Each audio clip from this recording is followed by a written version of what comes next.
আপনারা পাটের একটা বিষয় নিয়ে জেলায় একটা কাজ করছেন, কি কাজ এবং কি বিষয় যদি বলেন? প্রথমে নমস্কার, আমার নাম ডক্টর তিলক মণ্ডল। আমি আইসিআর নীলফেরে কর্মরত একজন সিনিয়র সায়েন্টিস্ট।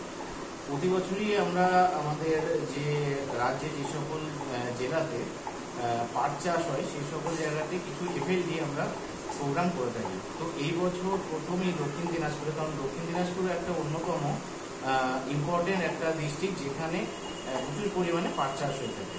তো এখানে আমরা বৈজ্ঞানিক পদ্ধতি কীভাবে পাটটাকে পচানো যায় সেই একটা প্রত্যক্ষ প্রদর্শন কার্যক্রম আমরা দক্ষিণ দিনাজপুর টিভিকে সহায়তায় আমরা এখানে এই বছর করেছি।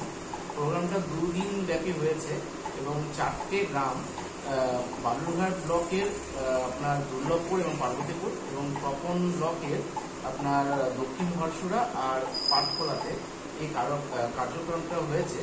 এবং এই অনুষ্ঠানে আমরা পাট যারা ফার্মার্স তাদের কিভাবে তারা বৈজ্ঞানিক পদ্ধতিতে পাটটাকে পচাবে এবং সেই পাট পচনের জন্য আমাদের সংস্থান একটা ফর্মুলেশন আবিষ্কার করে যার নাম নীলফের জৈবিক, যেটা একটা জৈবিক তরল পদার্থ, যেটা আমরা দিয়ে যদি পাটটাকে পচাই তাহলে পাটটা খুব অল্প সময়ে পাটটা পচে যাবে এবং উচ্চ গুণগত মানসম্পন্ন পাটের তন্তু ফার্মার্সরা পেয়ে যাবে।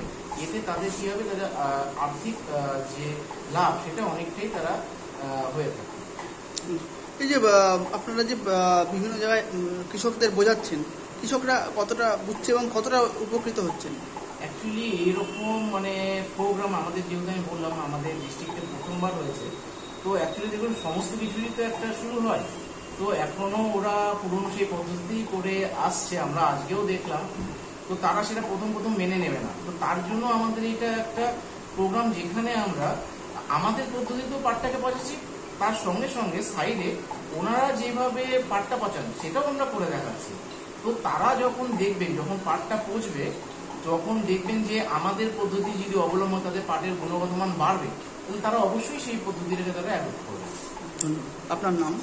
আমার নাম ডক্টর তিলক মণ্ডল, ডেজিগনেশন সিনিয়র সায়েন্টিস্ট। আমি আইসিআর নীলফেরে কর্মরত।